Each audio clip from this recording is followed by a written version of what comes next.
हमें बताया जाता है कि इतिहास एक निश्चित रिकॉर्ड है, घटनाओं की एक अपरिवर्तनीय श्रृंखला। लेकिन इतिहास भी एक धारणा का मामला है। धोखेबाज के लिए अतीत एक पिंजरा नहीं, बल्कि एक अलमारी है, पहचान का एक संग्रह जिसे पहना और उतारा जा सकता है। फरवरी 1920 में एक महिला को बर्लिन के लैंडवेहर नहर से खींचा गया। उसके पास कोई पहचान पत्र नहीं था। उसने बोलने से इनकार कर दिया। अस्पताल में उसे फ्रॉयलाइन अनबेकंट, मिस अननोन के नाम से पुकारा गया। लेकिन उन बंजर दीवारों के भीतर वह आधुनिक इतिहास में सबसे साहसी अनुमान का आरंभ करेगी, एक व्यक्ति के स्थान पर दूसरे व्यक्ति का प्रतिस्थापन। ये केवल चोरी की कहानियां नहीं है, ये व्यक्तित्व फिक्टा में अध्ययन है, काल्पनिक व्यक्ति जो इतनी जीवंतता से बनाया गया है कि दुनिया मानवता को ढूंढना भूल जाती है। आज हम झूठ की संरचना का विश्लेषण करते हैं। आज हम झूठ की वास्तुकला का अध्ययन करते हैं।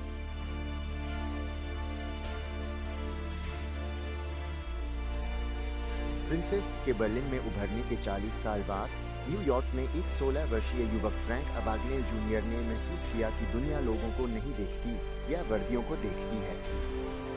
उसने केवल चेक नहीं बनाए, उसने एक उपस्थिति बनाई। पैन एम से पायलट की वर्दी पहनकर उसने एक मनोवैज्ञानिक खामी का फायदा उठाया। लोग उस आदमी से सवाल नहीं करते जो ऐसा लगता है जैसे वह 100 जिंदगियों का प्रभारी है। जब अबाग्नेल ने जेक युग की आवाज का उपयोग किया, अन्ना एंडरसन ने रूसी त्रासदी की चुप्पी का उपयोग किया। उसने ग्रैंड डचेस अनास्तासिया निकोलेवना के तरीके अपनाए। उसने येकातेरिनबर्ग के बेसमेंट, बारूद की गंध और बोल्शेविकों की बेयनेट्स के बारे में बात की। उसे यूनिफॉर्म की जरूरत नहीं थी, उसे निशानों की जरूरत थी। हमने उन पर विश्वास क्यों किया? रूसी निर्वासितों के लिए अन्ना एंडरसन एक जीवित चमक थी, उनकी विस्थापन की अंधकार में आशा की एक छोटी सी चिंगारी। अगर अनास्तासिया जीवित रहती तो पुरानी दुनिया वास्तव में नहीं मरी थी। उन्होंने उसकी रूसी बोलने की असमर्थता को नजरअंदाज किया, इसे निष्पादन के आघात से जोड़ा।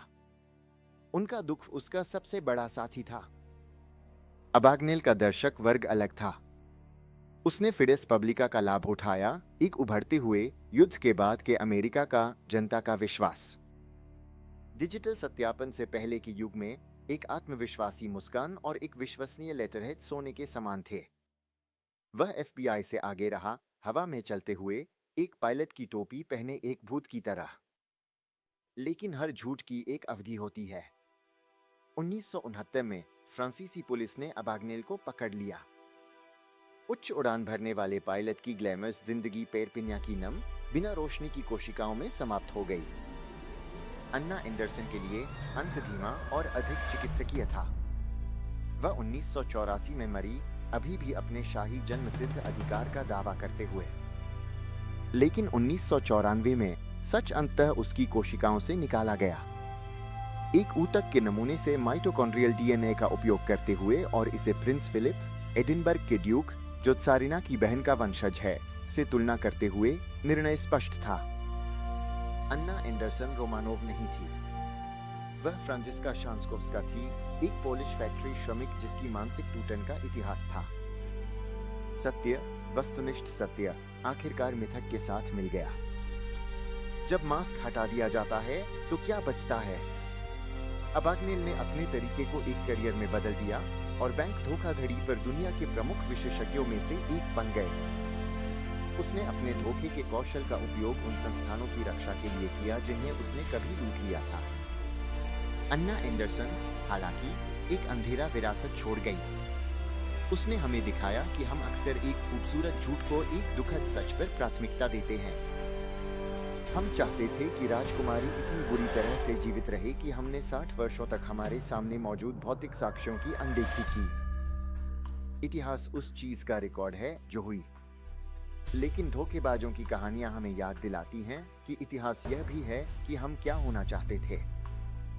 अंत में सबसे सफल धोखेबाज हमें सिर्फ बेवकूफ नहीं बनाते, वे हमें दिखाते हैं कि हम वास्तव में कौन हैं।